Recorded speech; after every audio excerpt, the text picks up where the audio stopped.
The Grappling Hour is brought to you by Luda Gear, athletic support items created by grapplers for grapplers. Fire Grub Meal Prep done right.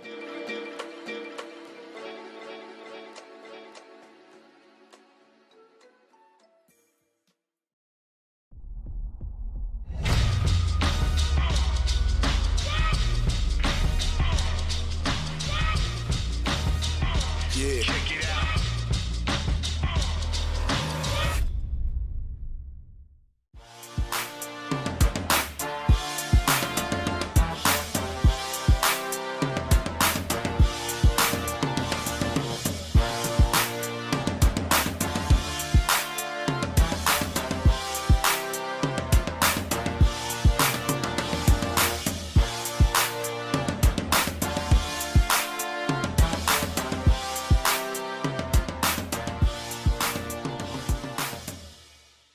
In our never-ending quest to catch all of the Pokemon that won the ADCC East Coast Trials, we have searched near and far. We actually now have to go all the way across the pond to some other distant place. Now, I didn't know that because I do get a little nervous whenever these things happen.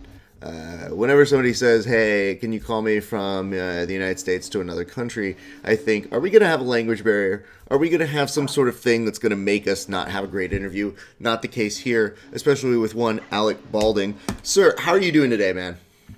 I'm doing awesome. Doing well. Okay, so let me ask this. Are you in the Sweden? Is that where you're at right now?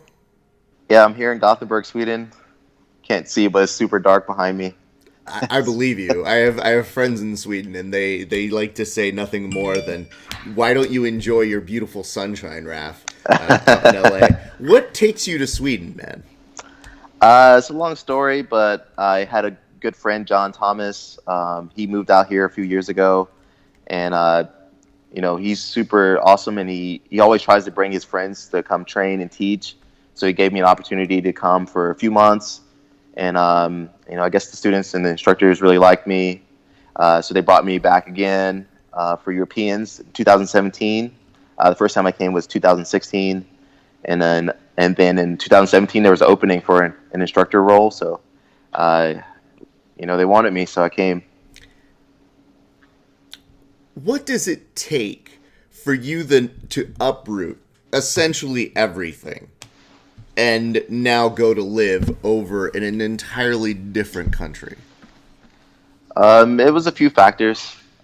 See, I was one of my students. A few factors.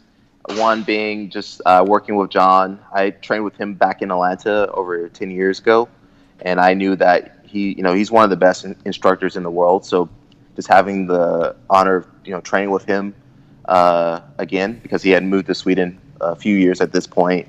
That's probably the biggest selling point. If you told me, hey, you want to work with one of the best instructors in the world, and you're going to level up, you wouldn't have to tell me twice.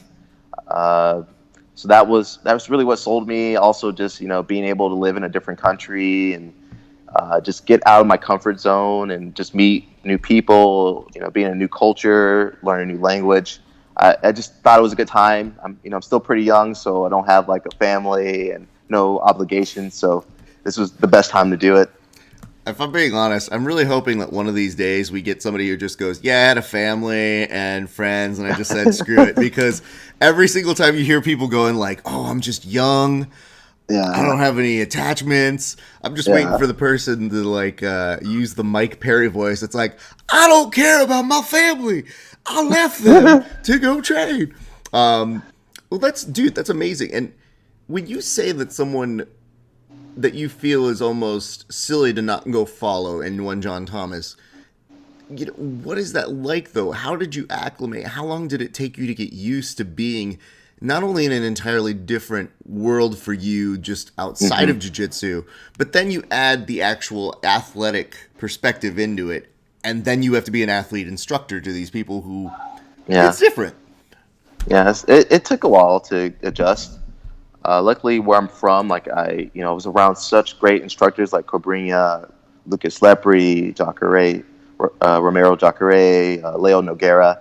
So I've always been around great instructors. It wasn't easy leaving, but I just think this is where I need to be. And I mean, you always have to take risks. Like, if you want to be the best in the world or something, it's not going to come easy. So I think for me, like, I knew I had to, like, go away from home and just put myself in a different position.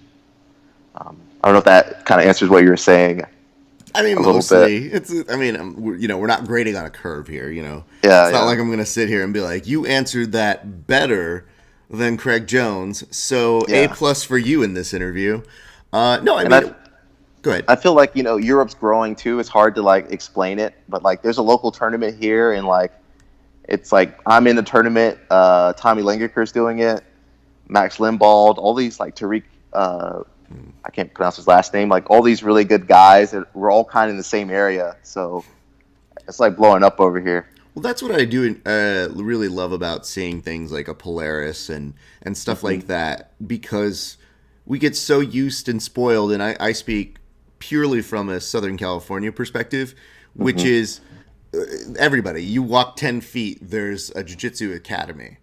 Yeah. And then you start to think, well, we have everything. And I love these hidden pockets of places with the next generation that's coming up. Or these people who are like, by the way, I'm setting up camp here, and in about a year and a half, you're going to see murderous rage from my students. So to me, it makes the whole gig way more interesting, because after a while, you get bored of hearing the same things, So, you're helping expand that reach now. Yeah, I mean, I never thought about it that way, but, like, it's growing so fast. So I'm just happy to be a part of it, and I can fight, like, the best guys in Europe, like, pretty consistently, and it's super close to where I live. So,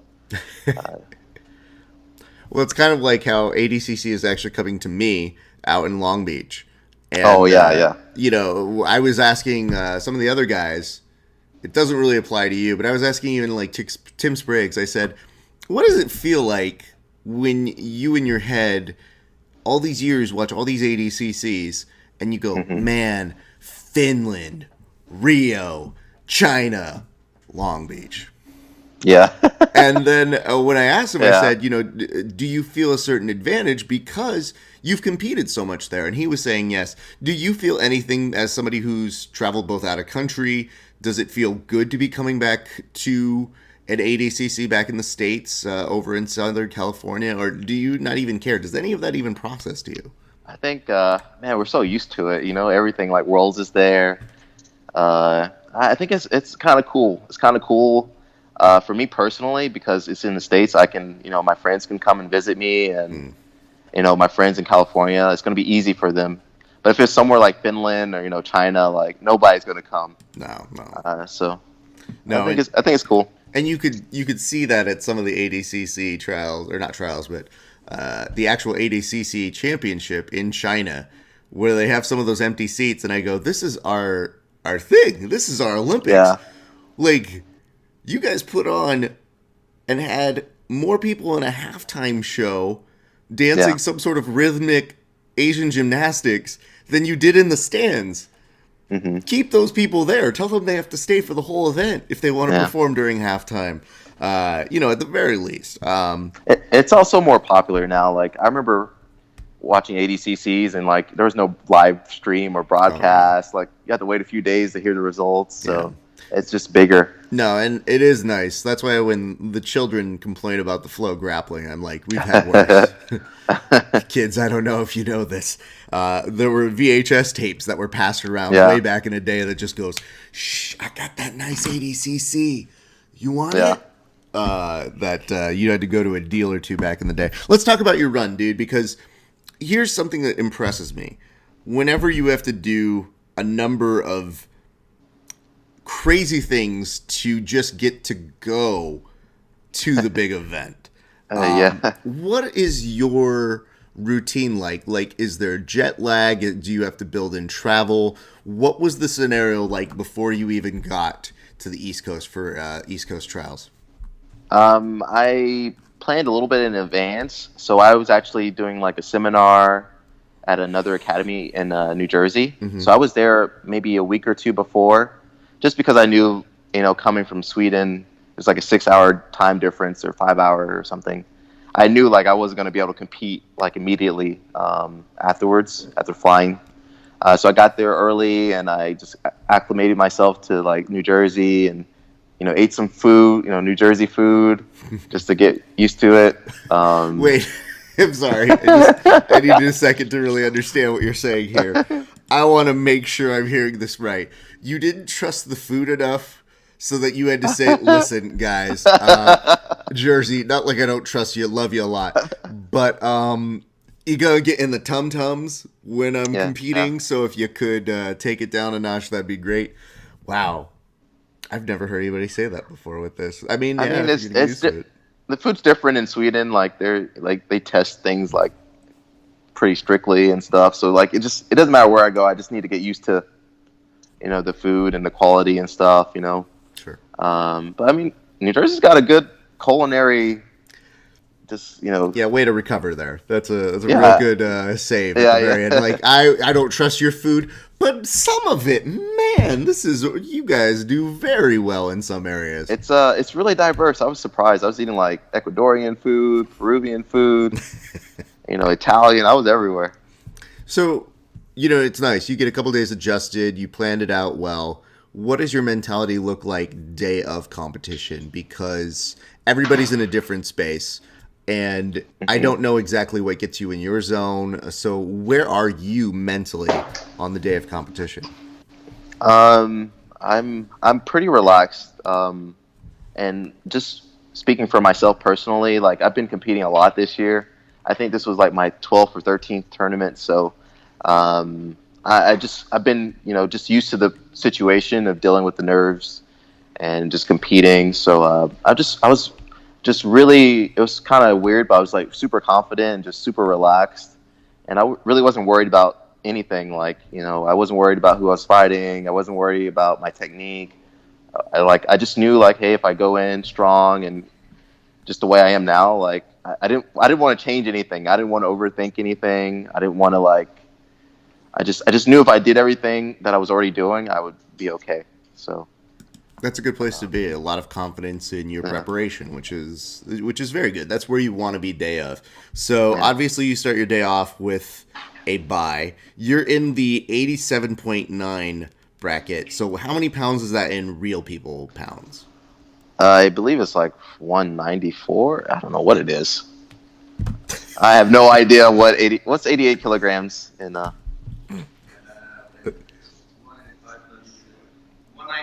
193, 194. Oh, okay. 194. Okay. So I can do the kilograms. I can't do the pounds anymore. I gave it up. I understand. I gave it up. I gave it up. I still do Fahrenheit though. See, but whenever people talk about these fake weight categories, I'm always like, they're always like, "Oh, are you 97 stone?" I'm like, "No, use I have real no idea. people weight people." Anyway. That doesn't make any sense. All right, so 194. 194 is good. On weight, everything's going well. And then your first match here, if I'm looking down, it's Baulding versus Como, and it says 4. So what happened there?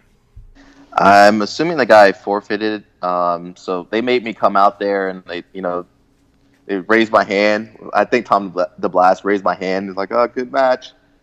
So there's so many people in these tournaments. I think that the day of, like, it sounds cool to register for ADCC trials, but like you get out there and like you think, hey, I want to fight. Right. So I don't know exactly what happened, but the guy no showed. So interesting.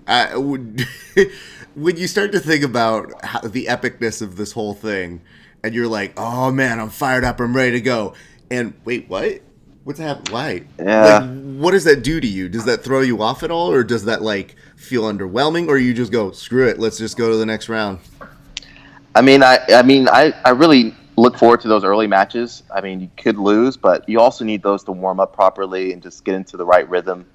So I mean, I try not to let it phase me too much, but I was looking forward to that match. I was warming up, I was getting pumped up. So, but I ended up saving that energy for the next match. That's fair. And the next match is where things, you got a really, really solid competitor. It's you versus Kyle Baim from 10th Planet. That one's decided by a referee's decision. It's 0-0, but can you talk me through that match? So that was my first actual match. And the guy was really good. I didn't realize he was the guy that Tim Spriggs was smashing. That was him, right? That was him. That was him. Okay. Tim and I had a very interesting conversation about that one, just because I'm not a subscriber to that version of trash talk. Don't get me wrong. Yeah. I love me some good trash talk. I thought that one was void of any real wit, and it just seemed not as playful and fun as it can be. And not all fight or combat version is supposed to be fun. But we got Tim to speak on it, and it's weird. But it was one where I just wanted to get his perspective. You know what Tim told me from that? What did he say? Tim told me that he learned how to control himself a little bit better. And I think he meant just in terms of not just online with people who are going to provoke you or try and get under your skin before a match, but just how to conduct himself afterwards, you know? Yeah. And it's very strange. He's such a cool guy. Like, I've never, like, heard Tim or seen Tim, like, do anything, like, disrespectful, really. And it's just, like, he's, like, he's not the guy to play around with, so, I mean, the nice part about Tim is, in terms of how he responded to it, is he's looking to actually, with the mush mouth sort of thing that he was doing, he's like, yeah, I'm going to brand that. I've got some T-shirts coming out. That's cool. Like, I was like, you literally just LeBron James that, my friend. You literally had somebody call you out and then turned it into the name of your show. So good for you, man. But that's not... We talked to Tim. Tim's old news. He won the same time you did, but I talked to him last week. You're the guy we want to talk to. Cool. So tell me a little bit about the match, because I do know with a score like that, watching it myself, it was tense, but I wanted to get your interpretation of what it was and what it felt like.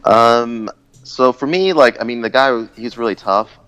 So for me going in, again, I didn't have that first match. So I really wanted to move around a little bit, warm up myself. And I mean, I always know there's a risk I might get caught in something or I might lose, but I was just looking kind of forward. I knew I needed to move around, get warmed up, and just get used to, like, just the rule set. So that was my first match in ADCC rules. So I just wanted to kind of see, like, how the referee was going to kind of judge everything and see, like, what the guys were going to try and do. So I was very observant in that match, and I knew it was coming down to a ref decision, but I felt kind of in my head that I did a lot to push the pace, and I had a great coach, and I just kind of knew, like, I had a good overall view of the match. So I really wasn't too worried that it went to ref decision in my case. But it was a tough match. I think our bodies were pretty disproportionate. I don't know if you saw. Yes. He's like a tall guy, lanky. Yes. And for some reason he kept, like, hitting me, like, the whole match. Like, like, that kind of annoyed me for a little bit. He's a very nice guy.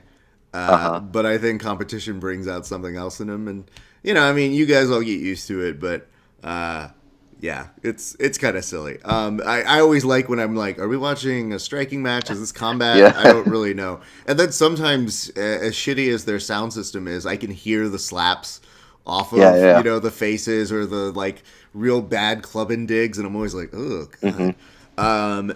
I mean, there's, like, an acceptable amount of it, and then there's, like, an excessive amount where, like, all right, man. I was training with a fighter recently, and I was trying to help him get ready for a fight. He's about a week out, so I'm not going too crazy on him. And all I was doing was trying to put, like, some head position, like, right underneath his chin to make sure he could move the right way, like, up against the wall mats, kind of simulating a cage element.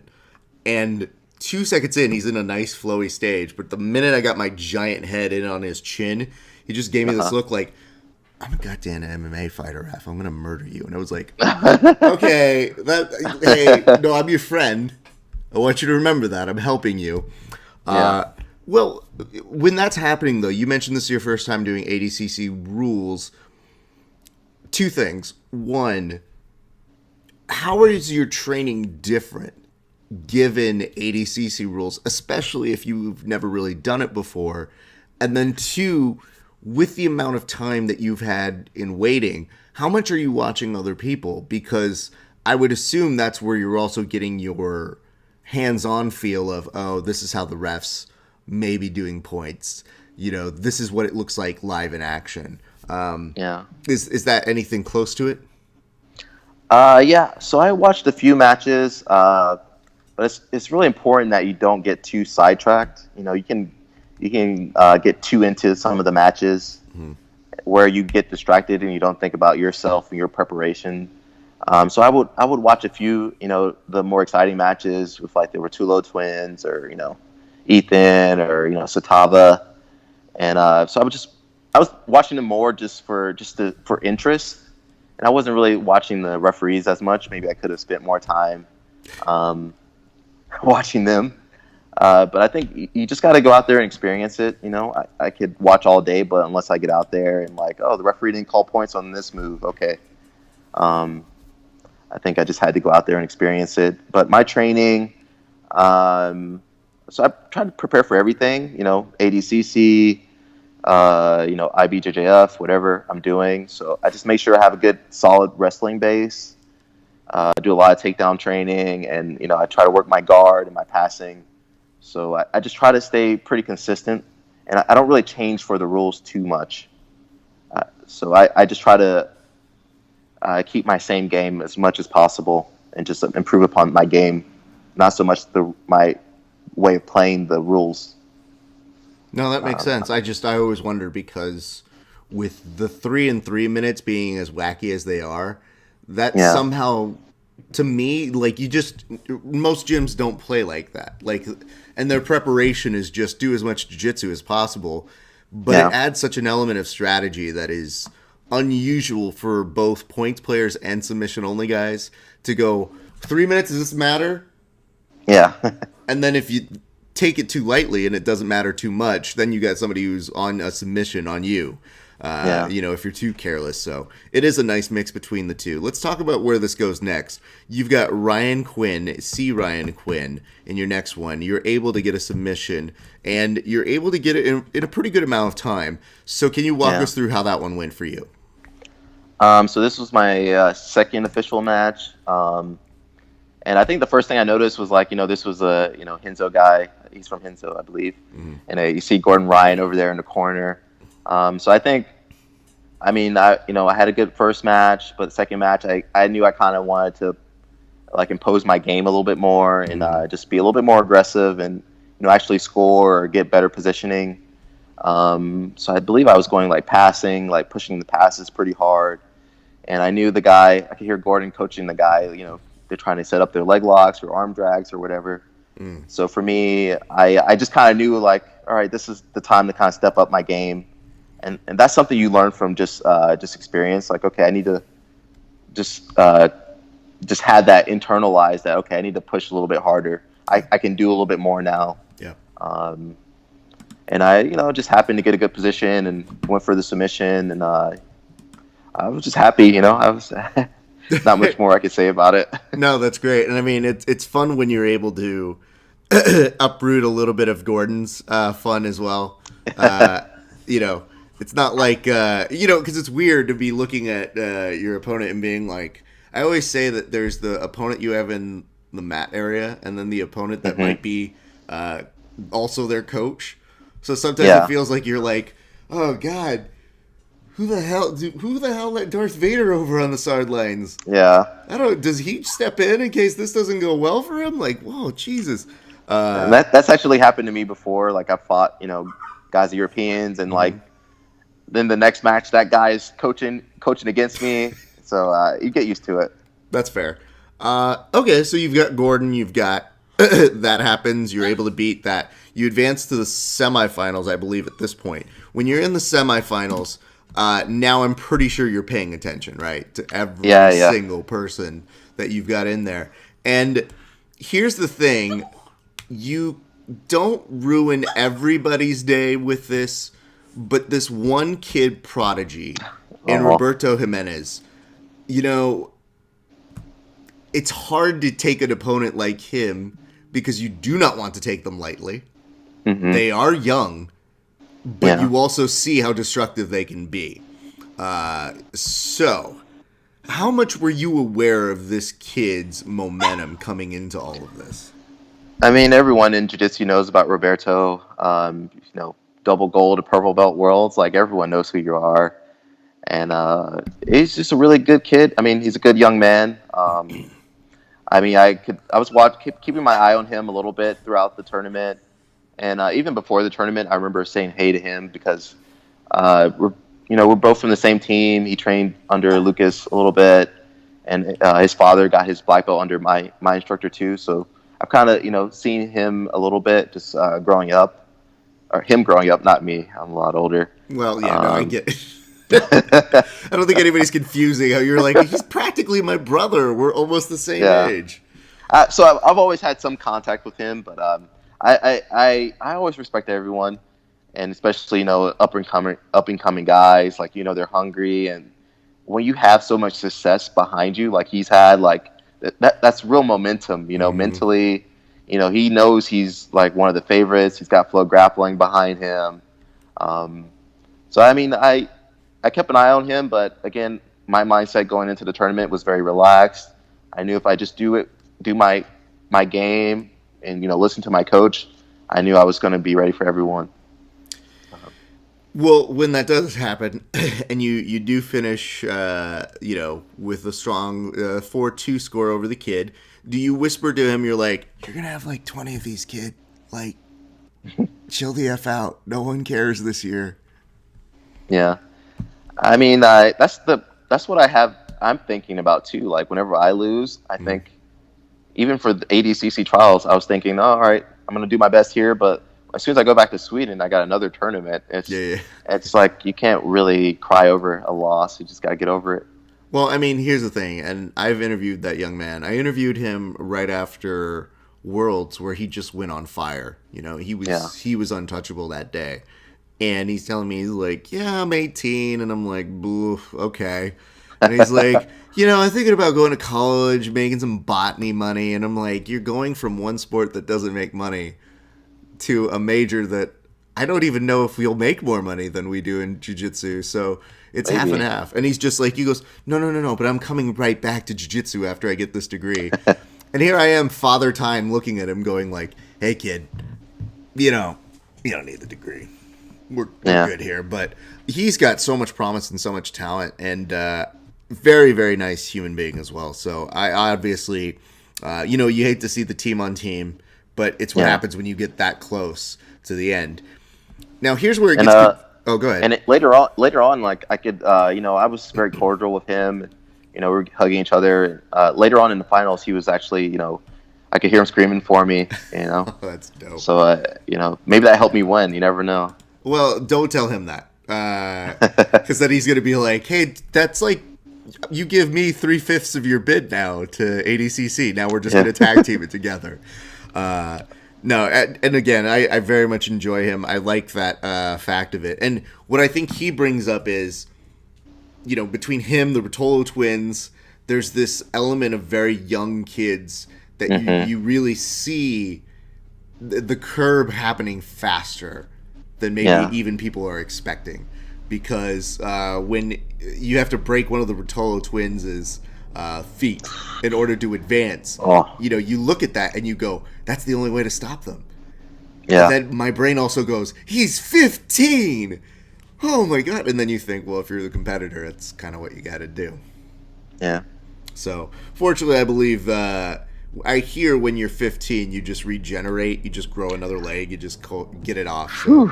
I hope so. I was watching, those matches, and to be honest, I was like, man, just tap out, like, because they're so young. You don't want to have those injuries, lingering like starting. Injuries, yeah, it's not worth it. Yeah, they have such a bright future, but that's the kind of thing that will, take away their future.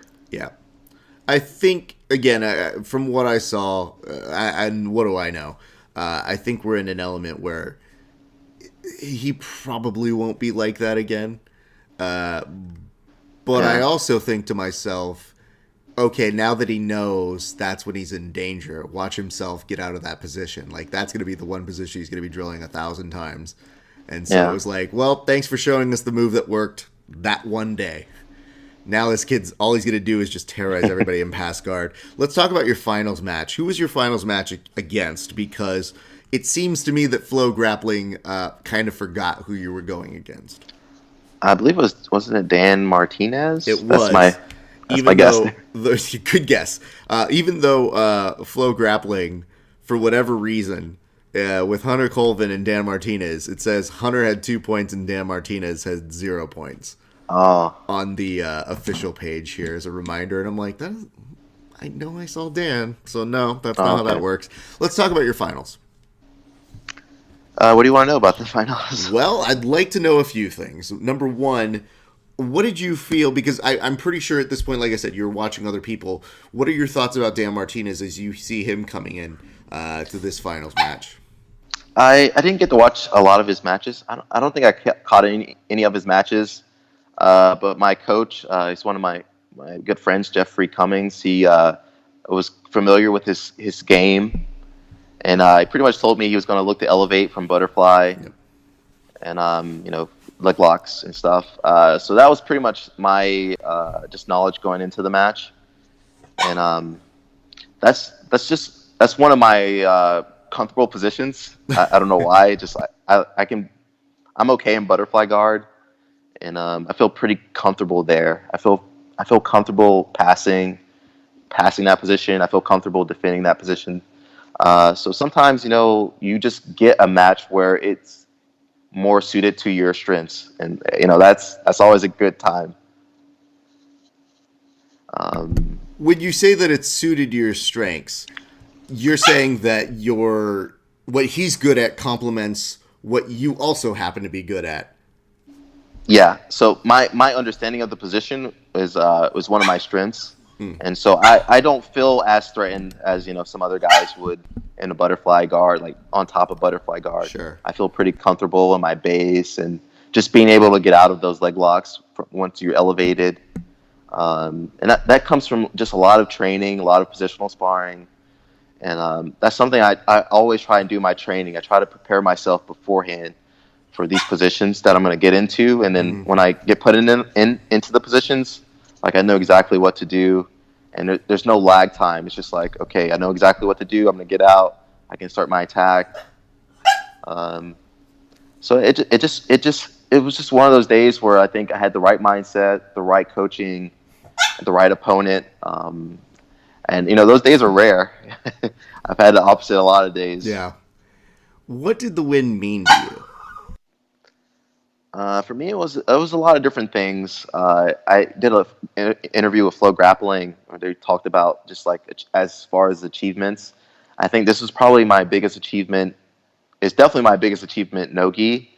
For me, I grew up as a white belt. Even before I actually started training jiu-jitsu, I would watch like YouTube, and of course they had like the ADCC up, and just watching guys like Marcelo and Hodger and Jacare, like they had all these great highlights from ADCC, and I never thought it was something I was ever going to do, but I always wanted to do it. So it was almost like a dream coming true, like to be able to, I'm going to be out there on the same stage that those guys competed on. So man, it's amazing. It meant a lot to me to just have the skill to go to this tournament. Like I earned my way to this tournament. So I was really happy. I'm still happy. That's awesome, dude. How does a person like you celebrate a momentous moment like this? Do you gorge on food? Are you too exhausted? Is sleep your reward? Like what do you do? For me, like all I wanted to do was go home and ice. That's all we could do. As me and my friend, my coach was also competing. We got pretty messed up, so we just went home and iced, and that was it. we didn't really celebrate. That's you guys got to calm down with your celebrations. Like you're a little bit older. I'm 29, almost 30. So like, it's like I just need to rest. I need to rest as much as possible. That's fair. Here's what is interesting to me. You mentioned a little bit about this journey that you were watching people years ago and you never thought you would be on the same stage. So I'm inclined to ask, where does that jiu-jitsu journey begin for you? Where do you start doing jiu-jitsu? Where does that that white belt looking at these, mythical creatures basically beasting at a major competition? Where does that begin for you? So I started training back in Atlanta, Georgia, with the Alliance headquarters, and this was like one of the top teams coming up in like the mid 2000s. We had really good guys. You probably won't even know their names, like Ian McPherson, Chris Moriarty, Chase Wheaton. These were like some of the best American competitors coming up. And just being at such a high level school, I just got lucky. I just lived close to this school, and I remember like researching like best jiu-jitsu schools in Atlanta, and this was the top one. So I just got, it was pure luck that I just happened to be in this city, and I was able to train with these great instructors. Again, the academy was able to host like Cobrinha for a few years, and then from Cobrinha they went to Lucas for another few years. So we always had we pretty much had the best of the best resources and just training partners. So my journey, it's not like I did all the work by myself. I had great instructors, great training partners, and it was pretty hard to not be awesome coming from that atmosphere. So I would relate it to like training at Atos now. Like you have like all these resources where that if you train hard, like you're going to be good. You're going to compete well because you're fighting all the top guys. So I kind of had that kind of upbringing. So it's not, for me, it's not like I came out of nowhere. It's like, man, I had I was training with the best guys. So it really helped just to prepare me. When does competition become something that intrigues you? I know a lot of times different schools, they encourage it. If you're at Alliance, you're definitely around people who know how to compete. So yeah. When does that happen for you? So my first tournament was maybe like 2 or 3 months after I started jiu-jitsu. So the coach was like, "Hey, you're competing?" And I was like, "Okay." So and for Alliance has been around for a long time. So the focus of the school has changed. But at that time, it was very like competition oriented. The school ended up winning like 11 world championships or something. So they always kind of pushed you to compete, and but I never thought of it like as a burden or anything. It was just something we did. All right, we're competing, we got to go.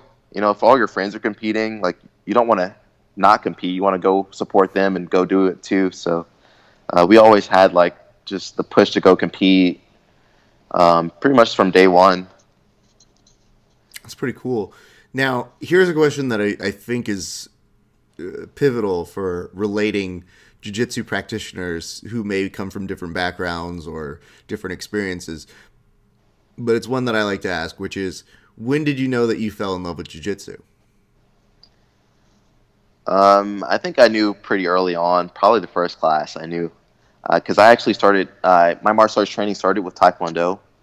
And I remember I went and tried a jiu-jitsu class, and man, it was like Fight Club to me. It was just like this like dirty, grimy place, and like, man, it was like all these tough guys. And I remember just doing the class, and I remember all the techniques I learned that day too. And I just knew I was going to do for the rest of my life. So day one, I was ready to train and ready to just learn. Wow. Day one, already ready to risk it all. You're just like, nah, yeah. Dude, I'm in for this. Because it is important to know when that does happen, because especially for people who are those individuals who move to a different country to follow their jiu-jitsu dreams, who make jiu-jitsu their full-time occupation, and one of the things that I think now that's really interesting about your narrative is you're now giving back. Like, I see you putting up technique videos all of the time, and I'm doing my best to try and lift everything I see you're doing on those technique videos. But now you're at a different part of your jiu-jitsu journey, so I think it's always important for people to kind of get the beginnings of it, because you didn't just show up in ADCC Trials winner. There's all those years. So somebody who might not be familiar with you just looks over and goes, where did this guy come from? Is he Swedish? Oh, I didn't know how this works. So when that does happen, what were some of the experiences like when you fully committed to making this your full-time thing? And did you have a moment when you knew like, oh yeah, okay, it's time to commit to this for like life? I did. I luckily just the people that I was around, like like education was always a big just priority. I mentioned like a guy named Chris Moriarty. I don't know if you know him, but he was like at the time one of the best American competitors. He won like Grappler's Quest. He would win everything, and it was kind of cool. But we were all in school, like we were all in high school and college during this time period, just training. So I always went to school. I went to college and graduated, and I think for me, like I kind of knew that I didn't want to, go the educational route. I didn't want to go into like a 9 to 5. I knew that I loved doing jiu-jitsu, and I had also been teaching since I was in high school. I've been helping with the kids class. So I just knew that. Also, one thing, I was teaching classes, but I knew how to like sign people up. I also knew how to like kind of run the front desk.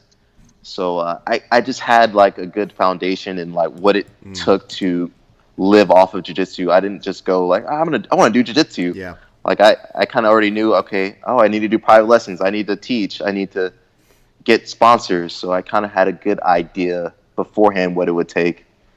And I had some roadblocks. There was times where there was a period of like a year and a half where I didn't really compete that much. And also I left Team Alliance at a certain point and went through some other stuff. But eventually, if jiu-jitsu is in your heart, you're always going to come back to it. And that's kind of what happened to me. Like it just like everything kept pushing me towards doing jiu-jitsu. And then I kind of had to give into it. I can't tell you just one thing that happened where I was like, okay, I'm going to do jiu-jitsu. It was just like everything in my life kept pushing me towards jiu-jitsu. So I really didn't have a choice, What did it feel like when you came back? A lot of people ask different things when they take a break. Some people come back and it's harder. Some people come back and go, oh, right, I should have never gone away. What was that experience like? So I actually had 2 comebacks. So there was a point, I think in 2011, where I left Alliance, and I was actually training with TLI, Team Lloyd Irvin. And then after about a year, I think I went back to Alliance, and then I tried to get myself back into the same groove and try to do all these tournaments, but I had to take a break and just like kind of figure out who I was and what I really wanted to do. And so I spent like another year kind of doing other things, and then I eventually ended up coming back to jiu-jitsu.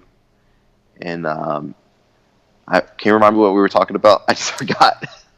It's okay. It's what I'm here for. The comeback. The comeback. Yes, please.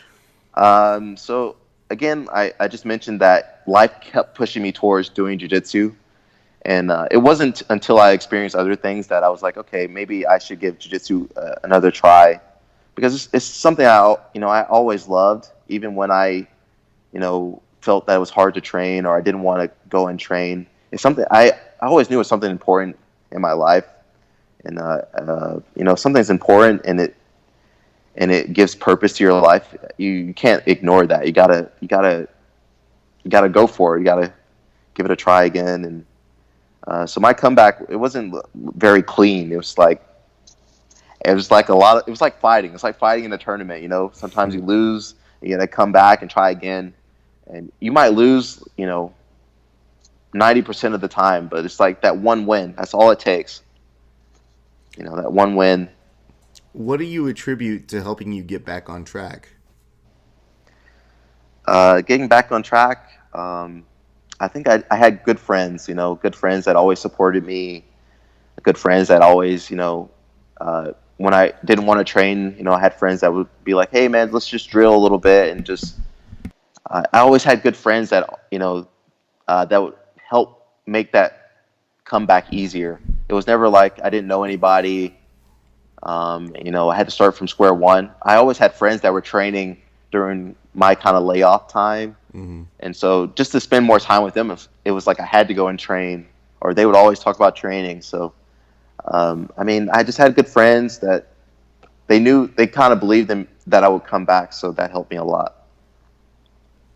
That makes sense. So if people are looking to, and I mentioned that you're doing technique videos, there's like a million people who do technique videos at this point. Yeah. Like, some of them are very good.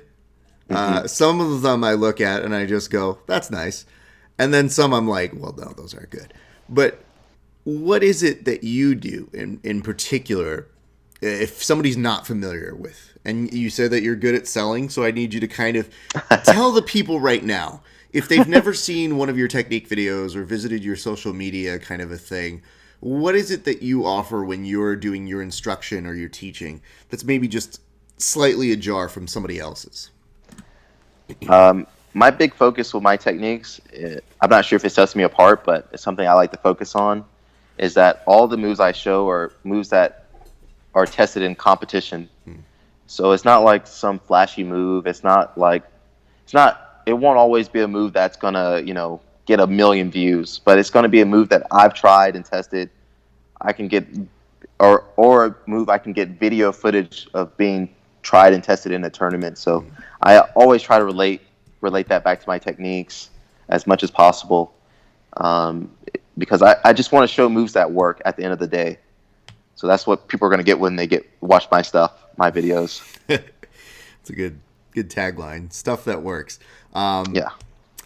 So when you're now starting to move your attention, I know we've got a few things coming up for you.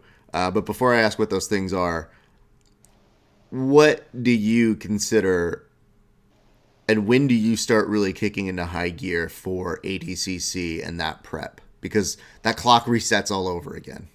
Yeah. So I've already started kind of getting my ducks in a row. So I'm already kind of planning at least a few months, maybe like 2 months before the tournament, where I want to go, who I want to work with. So I knew immediately who I wanted to work with. It's a guy I met in Atlanta. Maybe you guys have heard of him. He works with Jailhouse Strong. It's a fitness oriented social media. My friend Adam, so he's out of Paragon in Santa Barbara. So I knew immediately once I got back to Sweden that I had to contact him, because for me he was someone that kind of made me respect wrestling, and because before I used to play a lot of guard, and until I met him, I didn't really delve deep into wrestling like I have now.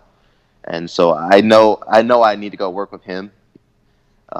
So I've already started preparing who I'm going to work with, where I'm going to go, how I'm going to afford all this. I'm already now's the time to start preparing. And then I have my great training partners here in Sweden. So we're already kind of gearing our training to what techniques we need to work on. So from ADCC, I'm already kind of, I took back what I saw and what I learned, and we're already kind of working on those techniques now. So, prep started right after the tournament. That's when it started. Were your friends over, and this is only occurring to me now because I had to adjust time in my head to make this interview happen, but were your friends back in Sweden and your students over there, this tournament must have been going on at wacky hours for them to watch. Yeah. So were they giving you a hard time and saying I'm just going to check the website tomorrow. I'm not watching live. Or were they up and late watching the ADCC trials from all the way back in Sweden? Yeah, they were watching here in Sweden. They had the Viking blood. So, man, they love the fight here, man. So even while I was, during my matches, we have a group chat on Messenger. So I was checking the group chat, and everyone was kind of posting and giving their support. And it was super late at night, but they love it. So that really helped me, just kept me motivated. Just having my students and training partners here watching me. See, you and I are two different people. I see a group chat, and that allows me the ability to know who isn't watching me. And I make note of that when I come back back to Sweden. I'd be like, oh, a little too late for you? A little too late for you to support your coach? That's cool. I'm just Mhm. gonna remember that when I ACL tear the shit out of your knee. But that's okay. No, you're one of my best training partners. Thank you so much. I Yeah. appreciate that. No, my students here are very supportive. Like I couldn't do it without them. Like I mean, they spend the most time with me training and pushing me. So I actually had a few students. They went to ADCC the European trials. So just having their feedback helped me prepare too. That's awesome. That's really cool. That's a great experience, man. And you're now, speaking of competing out that way, what's next on the docket for you, I believe, is Europeans. Now, I've seen more and more individuals. I know even a host of people who fly out from the States to go compete at Europeans just because they want that extra edge going into the Yeah. new year. That's what's coming up next for you. Does it feel nice to be going to Europeans? And more importantly, isn't this in a gi? Yeah. So for me, I always do gi and no gi. Always. This is the way I've been brought up. And I mean, you can do twice as many tournaments if you do gi and no gi. It's just, it's funny because when you know an MMA fighter, they're like, I don't want to touch a gi, unless you're like Rafael Lovato Jr. And then Yeah. he's like, I can't breathe without this thing. So there's a certain type of person who responds to it. But the method behind the MMA fighter is, that's not my primary focus. My primary focus is being able to replicate something in no gi in Yeah. my ultimate goal. So with ADCC coming up, taking off these nice little side journeys over to Europeans to go, listen, I'm going to put on this gi. But there's this thing, it's kind of like our Olympics. I'm going to that. Yeah. Do you get the option though, if you get to a finals, just to go to somebody and be like, hey, you want to roll this one no gi? I mean, we're in the finals. Why not, dude? Yeah. I mean, I love doing both. For me, it's all jiu-jitsu. So I think, Nogi has his leg locks and different entrances to different moves and wrestling. And in the gi, you have all this crazy lapel stuff. And it's for me, it's just fun. Like, I love doing it. And the more interesting it is, the more that makes me want to come and, like, solve problems and understand different positions. So listen, you're speaking to my heart. I'm a guy who I don't care what if you're training gi or no, I really don't care. And I hate the people who, when they come in, they're like, oh, you won't roll no gi. And it's like, of course I will. I won't, like, it's not like some sort of weird magical power you lose. It's just, you just train your brain a little differently, and they help each other if you know how to do that. I will ask, though, do you have a preference between the two? I like both. Like, Okay, I can't all right. choose. Then let me go ahead and ask you this one then as a follow-up. Which are you better at? Well, I've got an ADCC Trials, so that's kind of hard because I train a lot of gi. Yeah. But whatever I'm good at. Because I always tell people, I go, here's my breakdown. In my head, I'm better at no gi. In execution, I get maybe 5 minutes into rolling with somebody in no gi, and I go, oh my God, I'm so wrong. No, I'm so wrong. Like, I need, where's all this again? Oh, thank God I have this again. So, sometimes there's a little discrepancy, but I think you are right in saying you have earned the ability to say that at this point, this juncture in time, maybe your no-gi has eclipsed your gi just by a hair. But who's to say? They aren't going to ask you that question, to my knowledge, when you go to ADCC. I'm a no-gi guy now. That's what they're going to say. They will say that. It's like at my gym, I know a couple footlocks, and they don't really mess with that a ton. They're like, hey, Raph's the footlock guy. And I'm like, let's not say that out loud. I don't think I can vouch for that at all. I'm just the guy who's helping you guys out. Don't call me that. So let's ask this. Okay, so all of these things are coming up. Everything's going really spectacular. You got European championships. I'm thinking right now, if you're probably getting ready for ADCC and you're probably looking to put some money in the bank and help things come forward, you're probably going to start doing some seminars, probably doing a whole bunch of privates. Where can people reach out to you if they're looking to do seminars or privates? The best way, I mean, they can always hit me up on my social media, my Instagram, my Facebook. I also have a website, alecbaulding.com. and my other website, shortguyguard.com. Where did you come up with that name? A Short Guy Guard. Mm-hmm. Well, I didn't come up with it myself. It's just over the years, I would go to these tournaments and people would just automatically assume I was a wrestler, and then I would pull guard. And so they're like, oh my God, this short guy's pulling guard. So it just kind of evolved from there. Hey, you know what? Somebody's got to do it, because sometimes some of us aren't able to wrap our legs around and get full guard. So a short guy guard is the most necessary tool you can have if, you're somebody who's a little stockier, Yeah.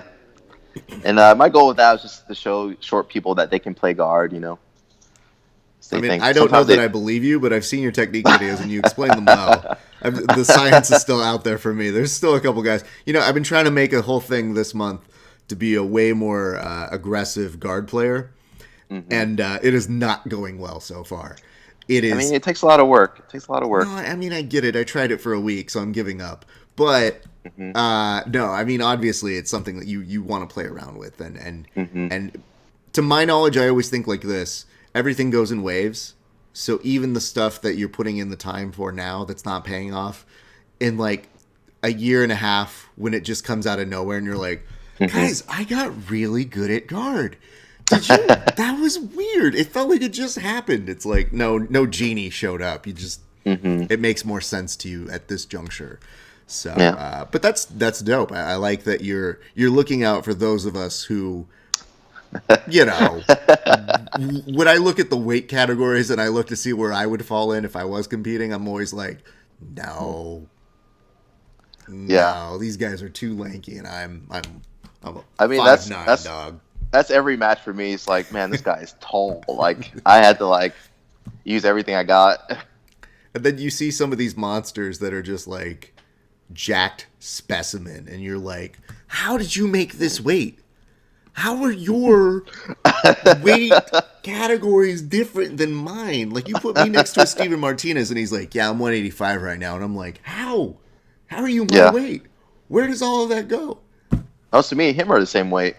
But he's probably like a foot taller or something. I have no idea how tall he was. He's like, it's always a good reminder of, I like to go up to him and I go, plus you like to drink beer all the time? And he's like, yeah. Oh. Yeah, the genes were not given out equally, my friend. But anyway, as you were saying. I don't remember what I was saying. Just a short guy guard. That's the best way to find me, I think.